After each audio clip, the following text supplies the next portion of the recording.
Welcome into Pittsburgh Steelers Talk. I am Tom Downey. Today's video is a look at 5 different trade targets presented by Fansided, some of which are good, some maybe not the best. Before we break that down, though, if you have not already subscribed to Pittsburgh Steelers Talk, I'm not really sure what you guys are waiting for. We have videos every single day, even in a bit of a lull period in the offseason with training camp still over a month away, but we're not going anywhere. Daily videos on everything going on around the Pittsburgh Steelers and fun to be had. Hit that big red button and subscribe right now.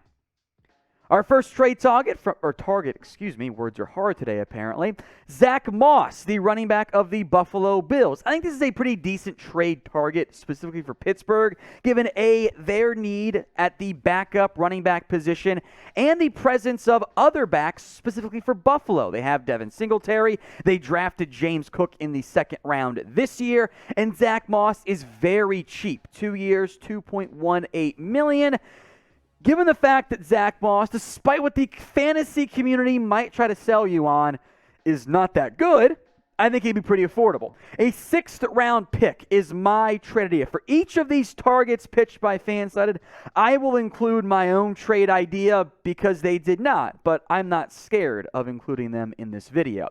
Obviously, Zack Moss is not going to usurp Najee Harris, nor should he, but I think he'd be an upgrade over Benny Snell, over Anthony McFarland Jr., over Trey Edmonds, as a backup runner, which is what you're looking for if you're Pittsburgh, so that Najee Harris doesn't have to have an 80% snap count this upcoming year. You can bring that down to 70%, and he'd still be the NFL's leader at that position most likely. Over his 2-year career, Zack Moss has been okay. I've long felt that Devin Singletary is the better runner and the better player in Buffalo, and now James Cook is there to probably eventually be the number 1 guy for that organization. His carries actually dipped this past year, as did his average, which is a bit of a red flag. He's been about a 4-yard per carry guy on average over his NFL career, which is still better than some of the current backups on Pittsburgh's roster. He does offer some decent third down value as well. 23 catches this year, not for big averages. Moss also lacked some big plays for Buffalo this past year, as long as like 17. It's not a great figure, but hopefully a better offensive line in terms of improvement on the Steelers side will lead to some better production if he were to be treated as a backup piece. Now, what do you think actually ends up happening when it comes to the Steelers and a trade? Will they make one before the 2022 season? Why for yes and for no? I'm going to lean towards yes, because I think one trade will happen, even if it is a minor one. But I want to hear from you. If the ad break comes here on YouTube, take advantage of it. Head down there, type in Y for yes, or you can type in N for no. This is an interesting one. Marcus Peters, the Ravens corner.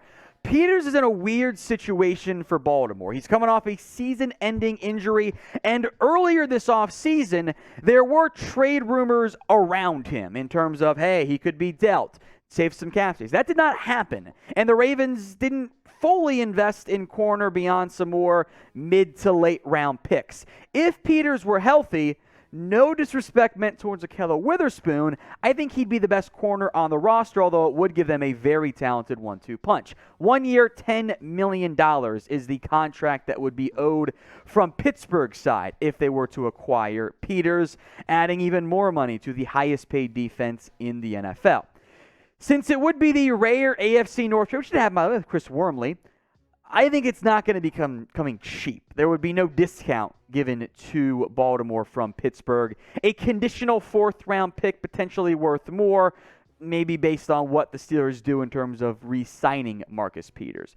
Peters is not your typical, doesn't allow catches, etc. He allowed 64%, a little bit high, 627 yards in only 14 games. He was banged up back in 2020, last time he was fully healthy, but 4 interceptions. Peters has long been the playmaking style of corner. Yes, he gets beat some, but he makes plays on the football as well. Right now at corner, and I'm still going to put Cam Sutton in there at nickel since he didn't play much nickel last year, it has in the past, and you've got Witherspoon, Levi Wallace, and I want to get your 3 best corners. I think those are your 3 best corners on the roster.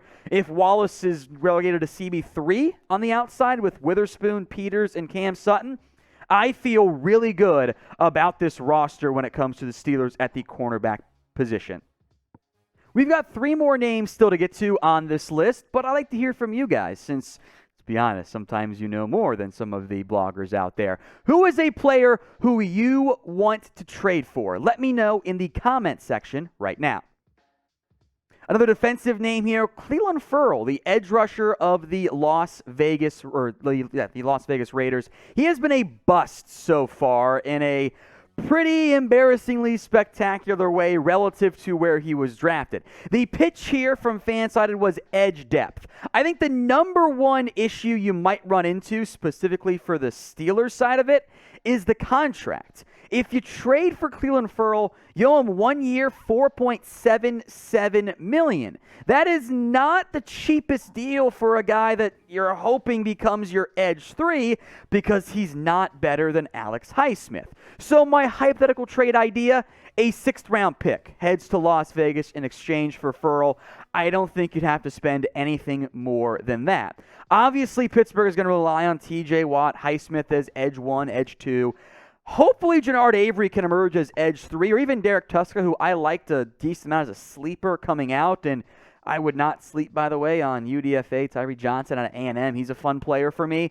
The issue for Ferrell is he just hasn't produced. The Raiders have kind of tried him at edge, at defensive tackle, and his results in 32 career games, 6.5 sacks. If I had told you this was the production in year 1 from Ferrell, you would have gone, good tackle numbers, good TFLs, hoping for better sacks, good first start. It's been 3 years for him with little to no production. Of these trades, I am least interested in Ferrell. I'm fine adding an edge, but I think he's too expensive from a contract relative to production standpoint. Make sure you're paying attention because the Steelers t-shirt combo pack is back in stock for the first time in a very long time. $30 for these 2 shirts combined. That is significantly cheaper than what you'd find for 1 t-shirt. So it's $15 a piece. Check the comment section and the description. I'll put the link and it'll take you right to the Fanatic site. Chatsports.com/Pit Combo. That's PIT Combo. Typically, the supplies for these do not last very long. They go quickly because they are so popular and it's such a good price. So get yours today. The t-shirt combo pack for $30. Chatsports.com/Pit Combo. Funny how defense is such the heavy focus point from the Fansided article because Daron Payne is next up here, the defensive lineman nose guard for the Commanders. He has been linked in trade rumors. Many of you, the audience, asking about Payne in the past here on Steelers Talk because he skipped OTAs for the Commanders. He is a flawless scheme fit. Payne and Cam Hayward as your top 2 interior defensive linemen, that is a dynamic duo, but also costly, especially from a contract perspective. He's due $8.53 million in the last year of his contract, but he wants a new one. And you're probably looking at somewhere between $15 million, $17, $18 million per year on a new contract. That is a lot of money to invest when you're already paying Cam Hayward, TJ Watt, and now Minkah Fitzpatrick around that amount or more. It might be too much investment on your defensive side of the football. Not that Payne's a bad football player, it's that you got to pay him and give up probably about a 3rd round pick. Maybe it's a little bit less, maybe it's a little bit more, but the Commanders, whether it is an accurate opinion or not, view themselves as a contender this year. They're not going to just give away Payne unless there's no chance they're going to win and he's not going to re-sign. But it's a fun idea, right? Because Payne is a premier interior defensive lineman, one of the best run-stopping nose guards in the entire NFL, and he's valuable on 3rd downs. Averages somewhere around 3 to 4 sacks every season and several quarterback hurries as well. So what you could do is put Cam Hayward at your 3-4 defensive end. In theory, either Chris Wormley or DeMarvin Leal emerges as your other 3-4 DE, and then Daron Payne is locked and loaded in there as your defensive nose guard. So Hayward, Payne, and Leal or Wormley, and then maybe you figure out what to do with Alualu or Isaiah Loudermilk. That defensive line for Pittsburgh, hot take, would be the best defensive line in the entire NFL. Even with the loss of Stephon Tuitt, I'm not sure that defensive line is the biggest need for the Steelers. I'd consider corner, and maybe you want a new left tackle if you're like at least some of you I know.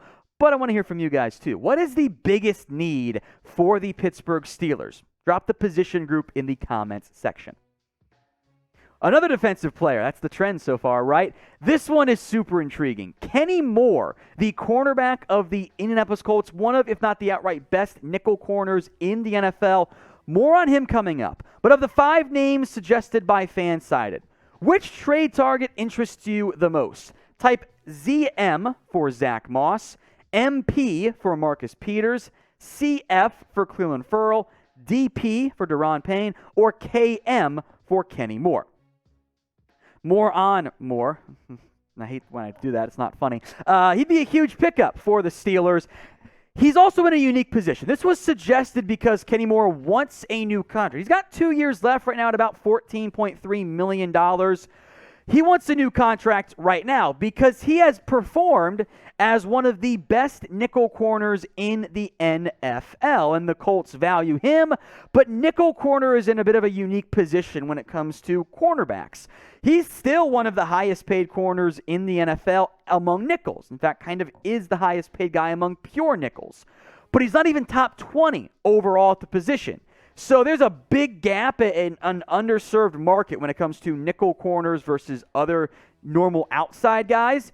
But Kenny Moore is a baller. So in the, I think, unusual event the Colts say, yes, we will trade him away, here's the trade package. A 3rd and a 5th. And that might be a little bit too low because Moore is a premier player at his position. If they were doing all pros and Pro Bowls for nickel corners only, Kenny Moore would be a no-brainer at that spot. In general, corners allow a lot more completions than, or nickel corners than normal corners because they're short area of the field stuff. Kenny Moore, fantastic run support player, 102 tackles, by the way, to go along with 4 interceptions, 13 pass breakups, a sack he had last year. He had 6 TFLs. He is the rare nickel corner who can cover receivers, even tight ends to an extent, running backs, and be great in run support. He is a premier player at his position, which is why, in the end, I don't think Pittsburgh's able to get him because I think the Colts will find a way to keep him.